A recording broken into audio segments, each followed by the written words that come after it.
gambling with your soul. Amen. Most people believe that the soul and spirit are the same. But there is a distinct difference between the two. The spirit is the real you that lives inside of this body. But the soul is your mind, will, emotions, and intellect. Even though the Bible uses the term spirit and soul interchangeably. But in today's message, I'm going to use the term soul exclusively, so I won't confuse anyone. Let me say it again. The spirit is the real you that lives in this body. But the soul is your mind, your will, emotions, and intellect. So in this message, to keep from confusing anyone, I'm going to exclusively use the term soul so that we will all be on the same page. Do I have a witness, anybody? Amen. Now, the way that some people live their lives is obvious that they don't understand how valuable their soul is.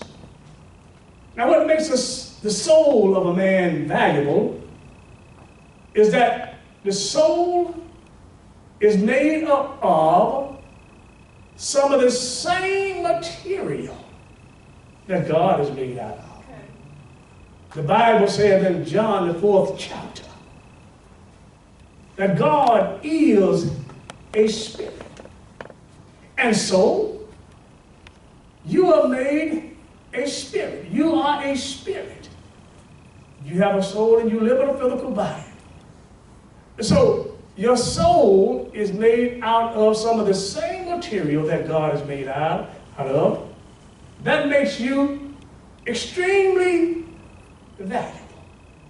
Now, when we look at Genesis, the 1st chapter, the 26th verse, you will find the Father saying, now let us make man. We will make him in our image and after our likeness. Now, that's what God said. We will make man in our image and after our likeness. So therefore, you have been made out of some of the same material that God is made out of, and that makes you valuable. So you can either make your home in heaven or make your bed in hell. Your spirit is going to spend eternity someplace. But the question is, where will my spirit spend eternity? That's a question that demands an answer from you. And you shouldn't be joking and playing around with yourself when you begin to ask yourself that question. Where will my soul or my spirit, I can use the term interchangeably, but I said that I'm using exclusively. So, where will my soul spend eternity? It demands an answer. Now, the soul is the real you. But you don't belong to you. The soul is the real you. But you don't belong to you. You belong to God. When we look at 1 Corinthians, the 6th chapter, in the 20th verse, it says, now glorify God in your body and in your soul, which belongs to God. Now your responsibility is to be a good steward over your soul, so that your soul can return back to God or go to heaven to spend eternity in heaven with God. But because, Stephanie, because, Clifford, because of the lack of knowledge, Many people are gambling with their souls and losing them and missing out on heaven. I wished I had somebody that was going to pray. Now, first of all, it is not wise to gamble with something that don't belong to you. I wish I had somebody that was going to pray. Do we have any gamblers in the house? See, you have a hunch that you can win this over here, but you don't have the money. But you have somebody else's money in your hand. So therefore, you're gambling with something that don't belong to you. Your soul is the real you, but it doesn't belong to you. God simply has given you the responsibility to become a good steward over the soul. But because of the lack of knowledge, some people fail to understand that this body that I look in the mirror and see, they look in the mirror and don't understand that there is something that goes beyond the body, which is the soul inside of the body. None of this belongs to you. And because of a lack of knowledge, people are gambling with their souls and wind up losing them and missing out on heaven. Honey, it don't belong to you. It doesn't belong to you. You're to be a good steward over it. In other words, not put junk in your body that destroys the body, because the Bible said that he that destroys the body or the soul or the body, God is going to destroy him. So when you begin to put stuff in you, you put this kind of stuff in your head and in your body simply because you don't understand that what you're looking at don't belong to you. Now, if this body, if this soul, the spirit, if all of this belonged to us, certainly someone would have figured out a way to keep the soul and the body from dying. But God hid all of these secrets. You understand? Now, there was a blueprint that God had when he made man. But the fact of the matter is, God hid the blueprint. God hid the blueprint as to how to make blood. God hid the blueprint as to how to make a heart. God hid the blueprint as to how to duplicate a real functioning arm. They can make a prosthetic arm, a prosthetic leg, or what have you, but I guarantee you it's just attached to his body. It's not the real thing. So this body don't belong to you. Your soul don't belong to you. And any time you disregard Jesus, anytime you disregard the things of God, you are gambling with your soul. Is anybody going to pray with me here? Now let's turn to Luke, the 12th chapter. And I would like to show you something here. Luke 12. When you get to Luke 12, say amen. And we are going to go down to the 16th verse. When you get there, say amen. Luke 12, starting with the 16th verse. And this is Jesus. He's given this parable. And he spake a parable unto them, saying, the ground of a certain rich man brought forth plentiful. 17th verse. And he thought within himself, saying, what shall I do? Because I have no room to bestow my fruit. In other words, the man has become so rich, he doesn't have any room anymore to bestow all of his goods that he has accumulated. Notice in the 18th verse, and he said, this will I do, or this is what I will do. I will pull down or tear down my existing barns and build greater barns, or build larger barns. And there will I bestow all of my fruits and my goods. So then, the man had accumulated so much. He had outgrown the places, the facilities, if you will, to bestow all of his cars. The drawers that hold his Rolex watches. The cars that hold all of the dresses. The garage that hold all of the stuff. So he decided that he will tear it down and be a larger one because he was accumulating more stuff. Is that okay? Now notice in the 19th verse. After he had torn down the barns and built greater barns and what have you, he said this in the 19th verse as the language changes. I will say to my soul, soul, thou hast much goods, laid up for many years, take thine ease, eat, drink, and be merry. So he's saying, his soul, we have all we need. We have all we need. We're just going to take it easy and live a joyous life. I don't have need for anything.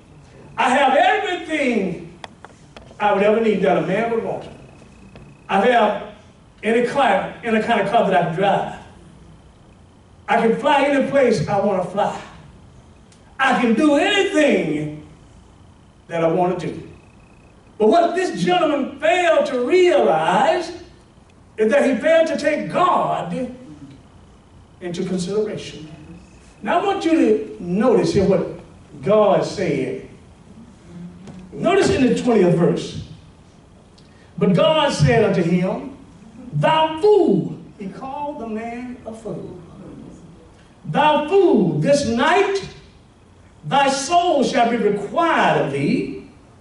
Then who shall those things be which thou hast provided? So is he that layeth up treasure for himself and not rich toward God. And let me elaborate on the 20th and the 21st verses. But God said unto him, thou fool, called him a fool, this night, thy soul shall be required of thee. So what God was saying is, tonight, you're going to die a physical death, but not only are you going to die a physical death, but you're going to lose your soul because you gambled with something that didn't belong to you. This night, so you don't know, brothers and sisters, as it is appointed unto man once to die. And after that, the judgment. Yeah. See, the fact of the matter is, if you knew when it was coming, you would prepare yourself. But God has kept it a secret. Yeah. The only time somebody knows that's getting ready to leave you is somebody that has led a good Christian life. Yeah. And God then will begin to allow you to see over and beyond the natural. Yes, do I have a witness? She was somebody that is just living a luxurious life. And the fact of the matter is that not only does this apply to the rich, it applies to the poor and uneducated. It applies to everybody. It doesn't make any difference how much money you have or how much money you don't have. One day, you're going to have to give an account. All right. Yes. Now the question is, are you gambling with your soul? Now, God said, this night. And don't you know that if this man had known that that was going to be the night, he would have went and found Jesus. Right. It wouldn't have made any difference how far he would have had to fly, what kind of boat he would have had to catch.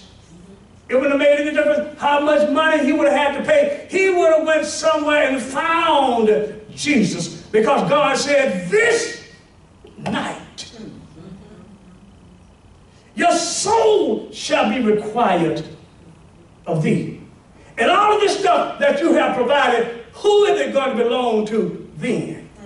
Now, have you ever noticed that when someone leaves here, and especially if they have a lot of what have you ever noticed in some instances, families break up over something that they had nothing to do with accumulating their wealth. Families get mad with one another.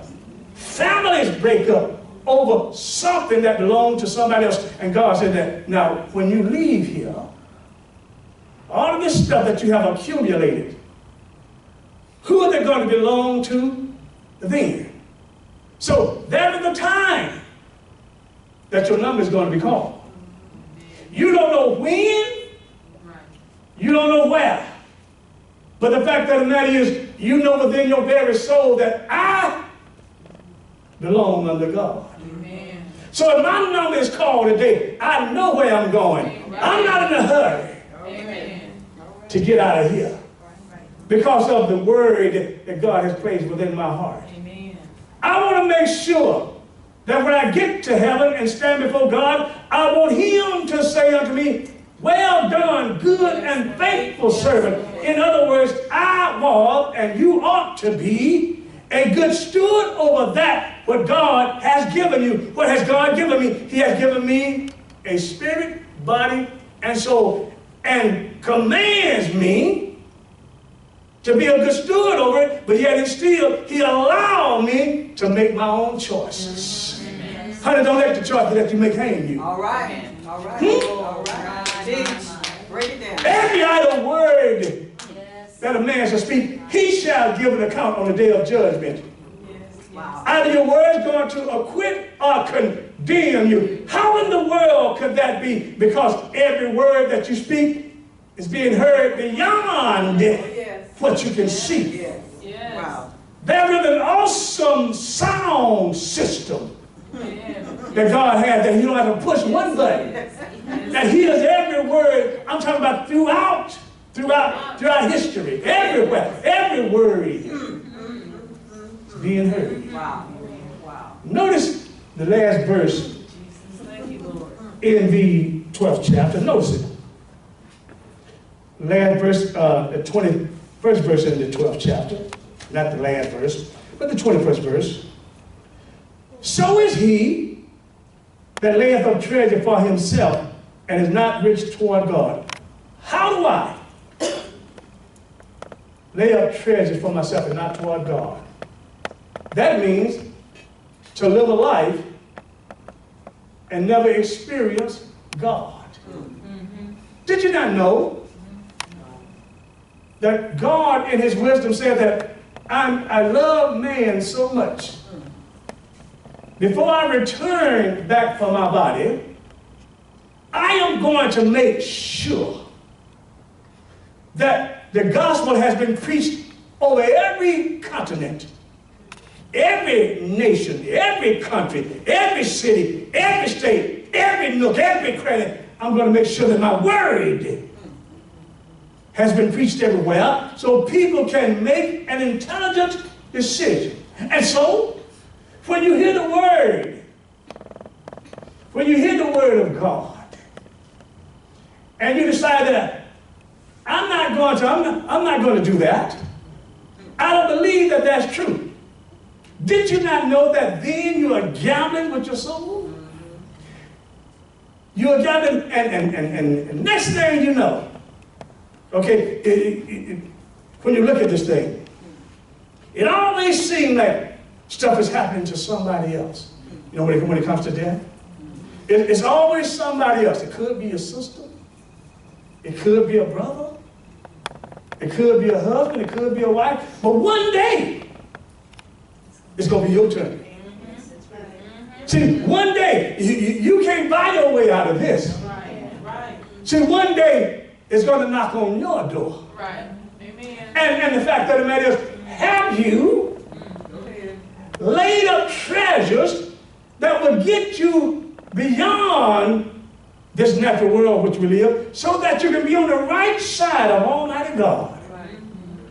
See, the fact of the matter is, no one should be gambling with their soul. Right. Because of the information that has been given.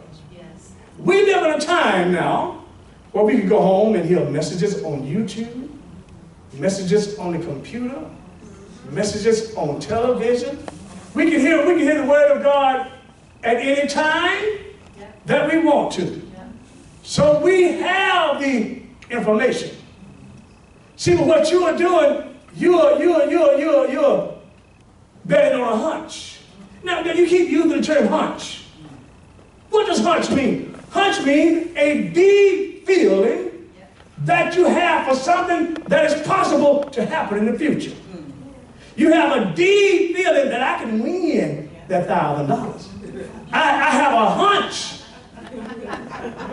that Robbie Cook will win the race. I have a hunch. So you gamble on the hunch. And have you ever noticed that sometimes when you gamble on the hunch, you lose? Yes. See, a hunch is not a reality. A hunch is something that you know that you have a deep feeling that it could happen. Do I have a witness, anybody? Now watch this. Good teaching. Good teaching. Is anybody with me so far? Yeah. Now, Pastor Reese, you keep talking about gambling. Define gambling for me. I most certainly will. The word gamble means to bet on an uncertain outcome. Right. To take a chance. To risk by gambling. People are gambling with their eternal souls when they bet on a hunch that Christianity is not real. Right. How many famous people? How many wealthy people? Now let's go down another alley. How many poor folk? How many uneducated? That you'll hear say, ain't nothing to that. I wish I had somebody that would go pray. See, this is not to condemn wealthy folk. Even though Jesus said that it will be hard for a rich man to enter the kingdom of heaven. It will be easier for a camel to go through an eye of a needle. So he has already said, why? Because he's betting on that his money is going to get him through. So I'm not condemning the wealthy. I'm not condemning the rich, the famous. See, but this attacks the poor, the uneducated, the have-nots. They will say that there is nothing to that. I heard people say that the Bible was written to keep a certain group of people in line. And said you can hear that long enough where you would begin to gamble on that hunch. In other words, you're gambling on the fact that Christianity cannot be real. If it was, there would be more folk on television talking about it. If Christianity was real, there would be more famous people talking about and praying to God on television. If Christianity was real, the wealthy, the famous, everybody, even though that we can't even understand their language, would be talking about Christianity is real. But let me tell you something. Honey, did you not know that the devil has taken the time to hide the existence of his Christianity? I wish I had somebody that was going to Break it down, Pastor. Break it down. That's right. In order to understand the new birth, one must be converted. Yes. And the only way that the conversion will come is through Christ. No man gets to the Father except they go through the Son. Now, salvation in and of itself is miraculous. And only God can do it. So, as long, regardless of what status of life you're in, as long as you're standing on the outside, trying to look on the inside, it's always a mystery. I'm talking about Christianity. It's always a mystery. In other words, I'm going by and making my decision based upon what I've seen, what I've heard, and this Christianity stuff cannot be real. So therefore, in that, you're gambling with your soul. Now listen, in order to move from the outside to the inside, so that you can understand that Christianity is real, you got to be converted. In other words, you got to acknowledge that Jesus Christ is the Son of God. And what you do then, Clifford, you are catapulted from death to life. You move from light. You move from darkness to light. In other words, you cannot understand what's going on inside the kingdom as long as you're looking from the outside. Because everything that you have encountered in your life is contrary to what we say about God. There is not a being that can do everything. He cannot be in every place at the same time. He cannot have all knowledge. He cannot have all power. But I beg to differ. He's Alpha and Omega. He's the beginning and the ending. Yes. So he's seen the end, been to the end, and came back to the beginning and hit the button, and mankind started. So that's why God can tell you everything that will happen, has happened in your life, because he has been to the end of it, and he was there at the beginning of it. So, the time will come where the knock will be at your door, and the knock will be for you. See, well, there's nothing to be afraid of.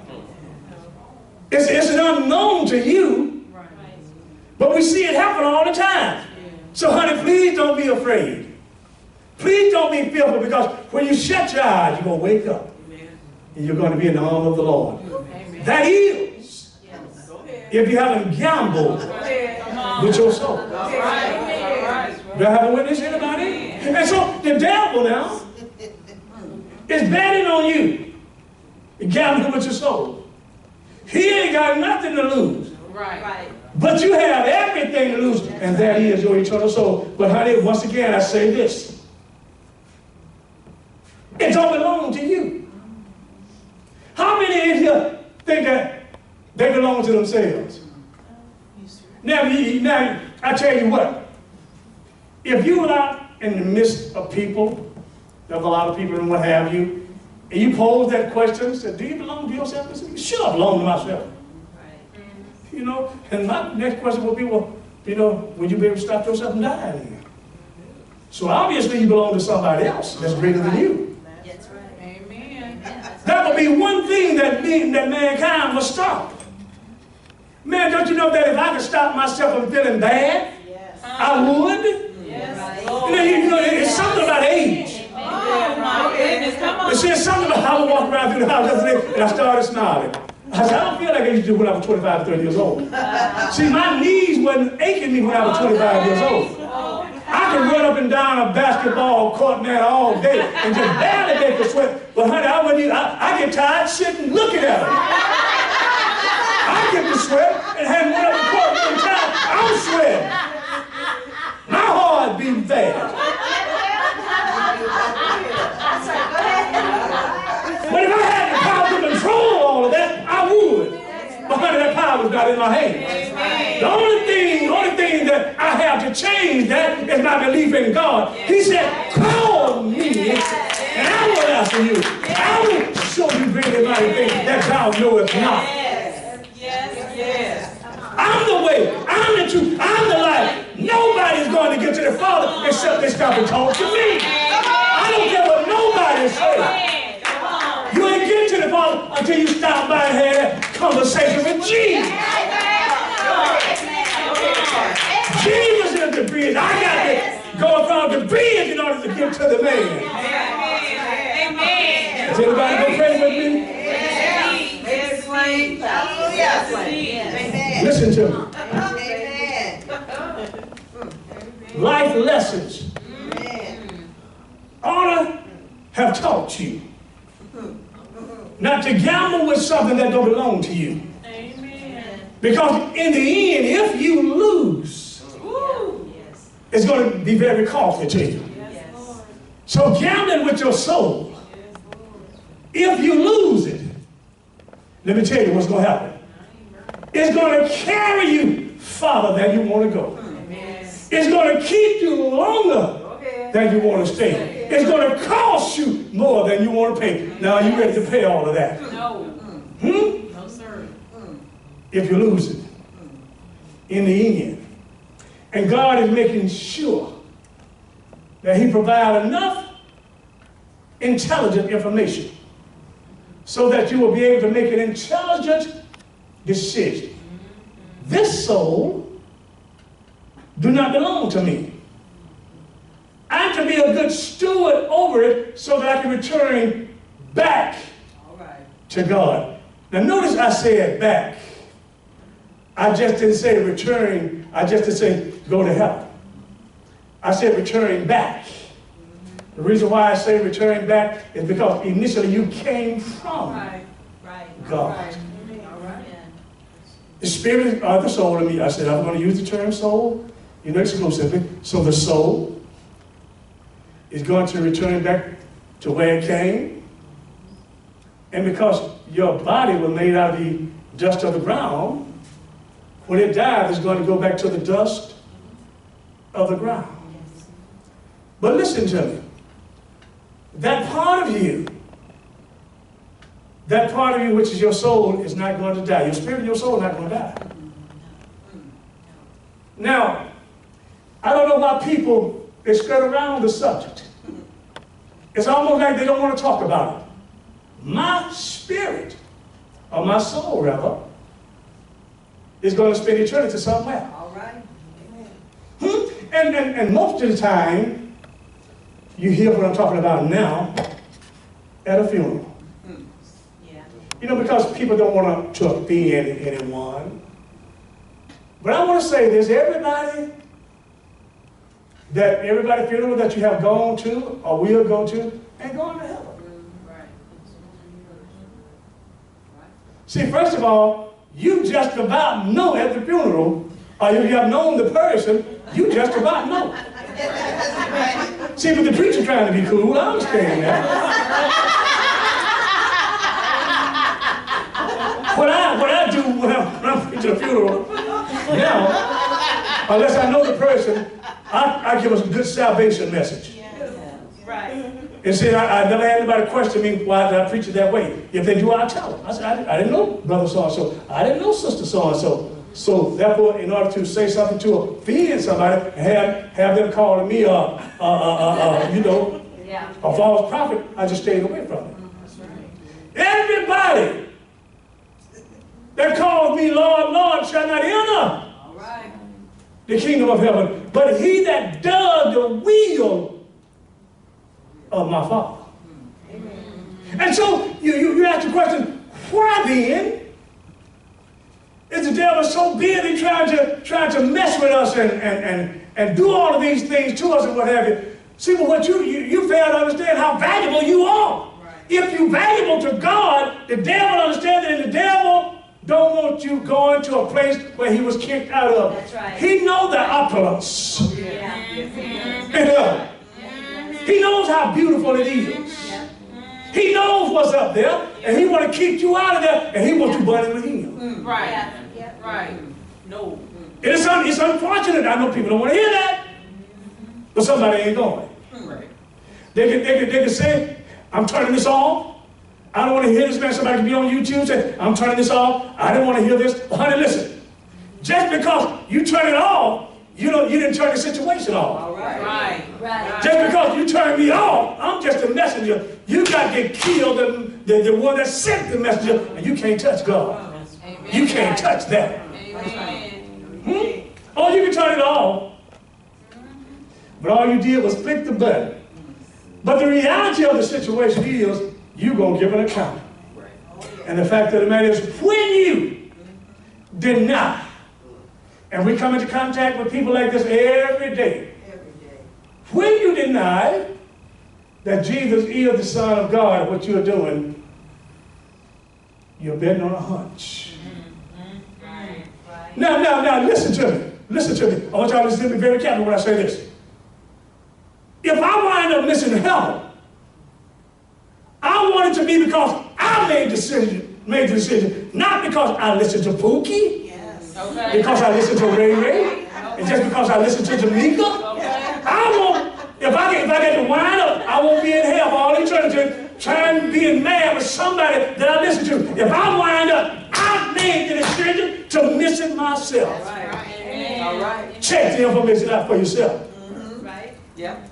I know what they are saying. But guess what? There is another part to this information. Listen to what they say and then check it out for yourself and then make your decision. Right. Because if not, you're gambling. Amen. Amen. And you don't want to wind up on the bad end or the losing end. That's right. Is that all right? Amen. If I wind up missing. Now, you know, it's kind of like you're driving a car and you're low on petrol.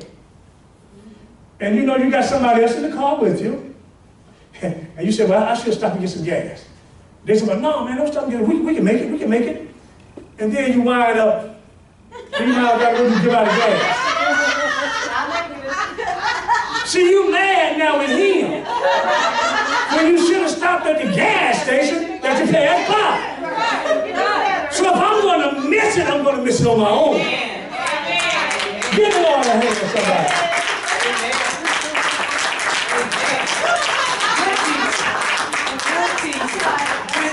Are we okay?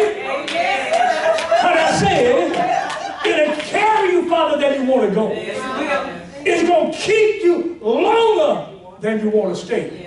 And God knows it's going to cost you much, much more than you can pay. Are we okay? Let's turn now to Mark, the 8th chapter. Mark 8. When you get to Mark 8, say amen. And let's start with the 34th verse.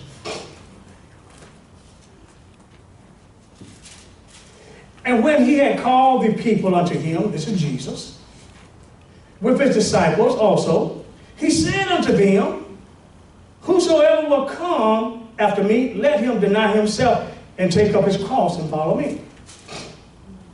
For whosoever will save his life shall lose it, but whosoever shall lose his life for my sake and the gospel, the same shall save it. Notice in the 36th verse, for what shall it profit a man if he shall gain the whole world and to lose his own soul?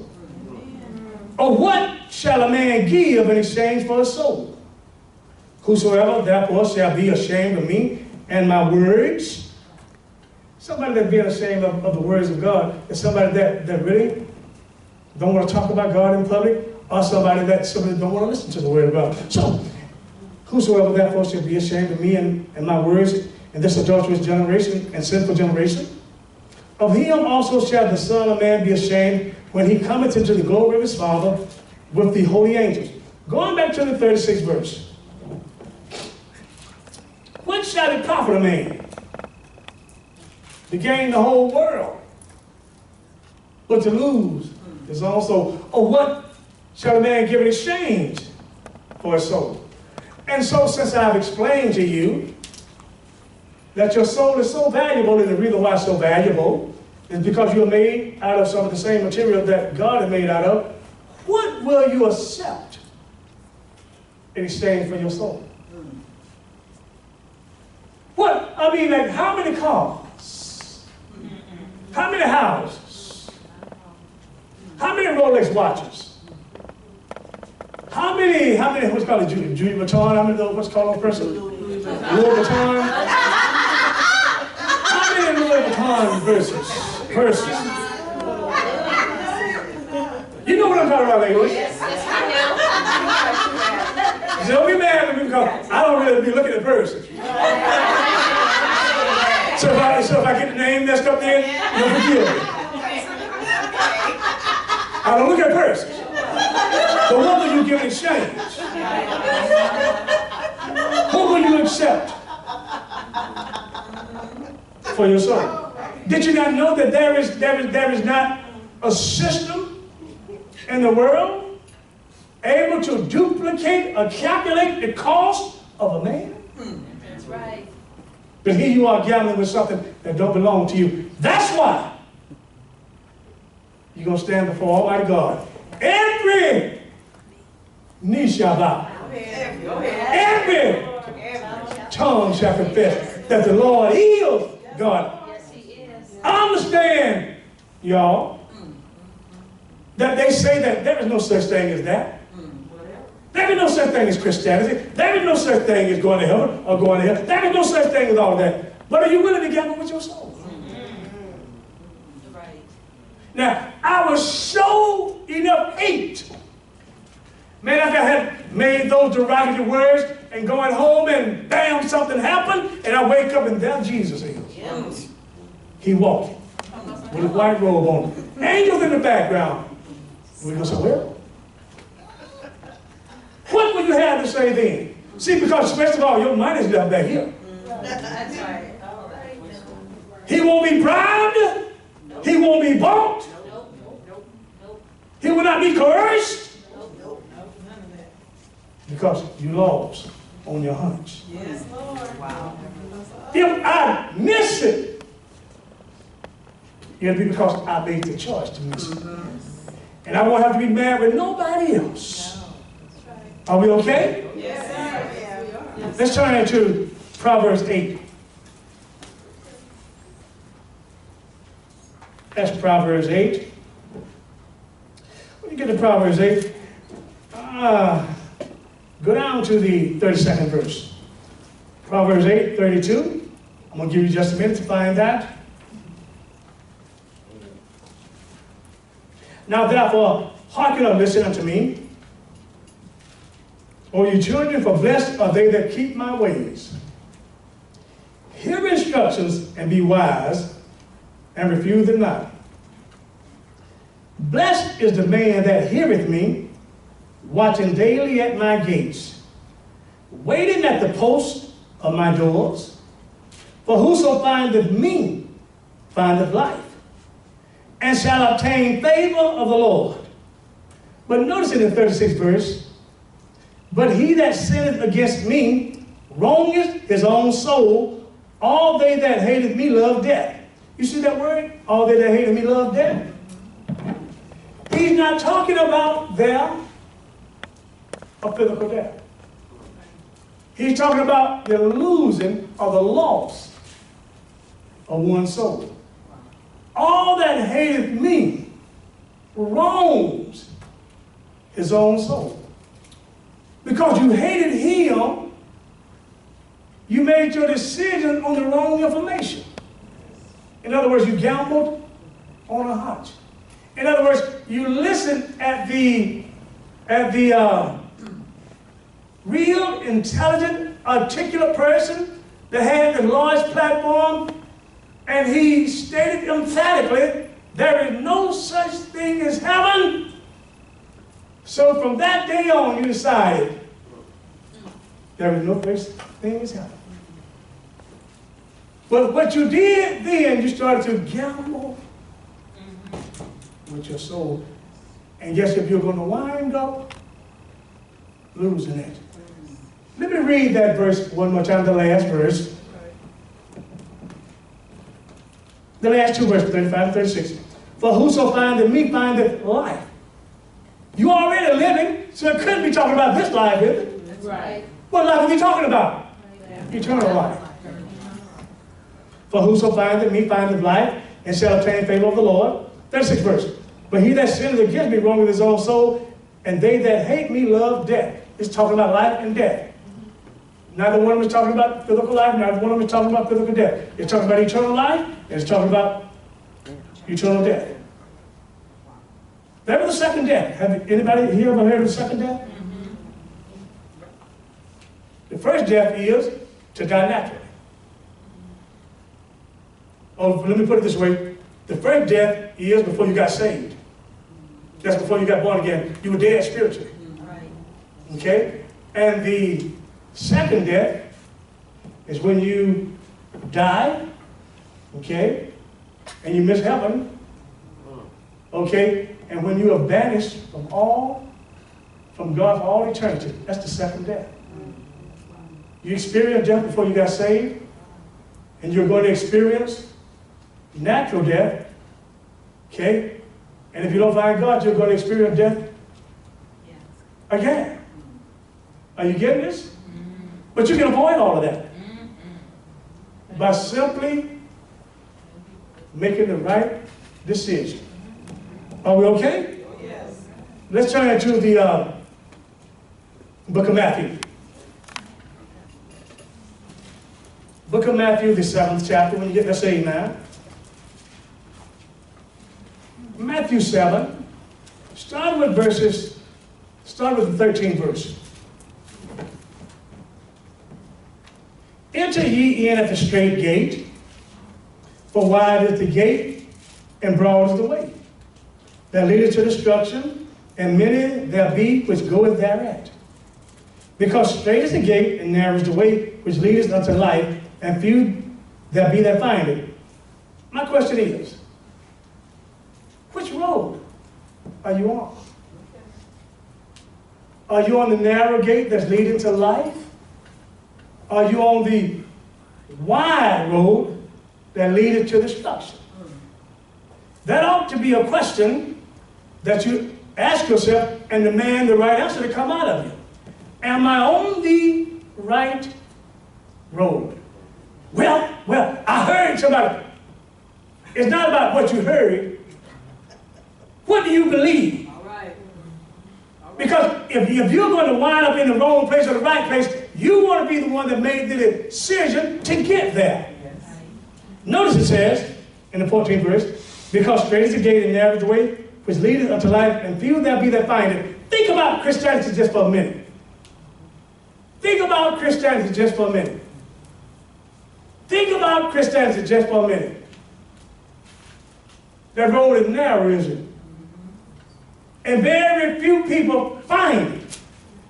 And it's unfortunate, Crystal, that some people find it, and it's not what they thought. So they get off of it and turn around and go back to the why. Wow. Can that be done? Of course it can be done.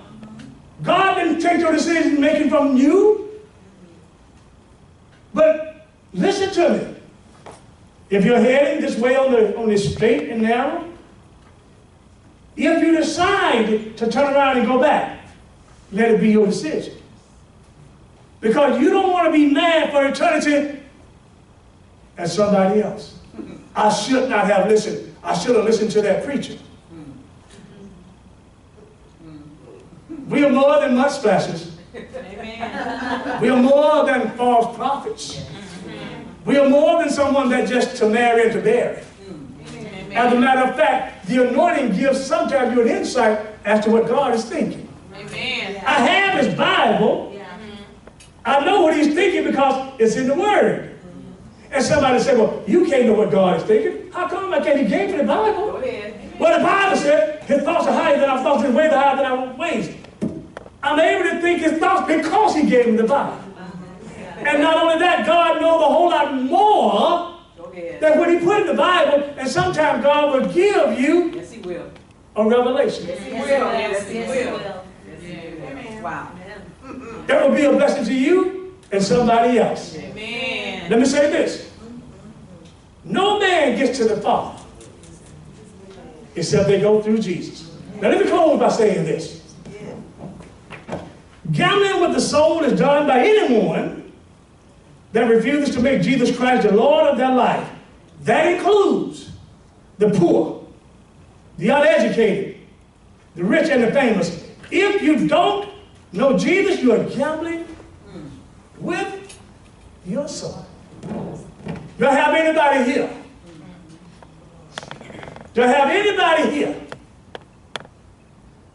that will stand and gamble with their soul? Especially when you know exactly how expensive, how awesome it is. God is the creator of all heaven, all earth. And you are his prized, possession. And when he made you, he decided to put some of him All right. in you, Okay. Thank you. which makes your value incalculable. That's right. And when you gamble with it, understand this, it's not yours to gamble with. Because if you lose it, it's going to cost you. It's going to cost you much more than you have to pay. Amen. Give the Lord a hand, somebody. Did I help anybody today?